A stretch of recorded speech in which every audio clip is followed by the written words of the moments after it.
আসসালামু আলাইকুম। আসসালাম। কি সমস্যা বলো দেখি? পা ভেঙে গেছিল কোথায়? এখানে। এটা তোমার ভাঙার 3 মাস পরে এসছে নাকি? জি। এখন তুমি হাঁটতেও পারো, বাইকও চালাতে পারো। হ্যাঁ, এখন এই ভাঙা দেখে লোকজন কি বলছিল? পা কেটে ফেলা লাগবে এখান থেকে। কিরা বলছিল? আশেপাশের মানুষজন কি বলছিল? যে পা জোড়া কোনোদিন লাগবে না, কারণ ভেঙে কুচি কুচি হয়ে গেছিল, কেটে ফেলা লাগবে। অনেক বড় অপারেশন করা লাগবে। এখন যে মিরপুর 10 থেকে অপারেশন করা হয়েছিল, তো এখন কয়বার অপারেশন করছি আমরা? একবার। একবার। আর তুমি মোটরসাইকেল চালাতে পারছো, এখন চড়তে পারছো। পা দেখা, তুই পা নড়ে কেমন?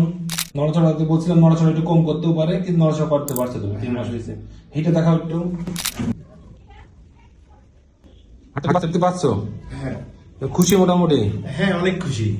চিকিৎসা করে যদি পা যে ফিরে পেলে তার কি মতামত? আর মতো এটাই, আর বাদরামও করা যাবে না। বাথরুম করা যাবে না, মনে থাকবে তো? ঠিক আছে মামা, তাহলে ভালো থাকো। আসসালামু আলাইকুম।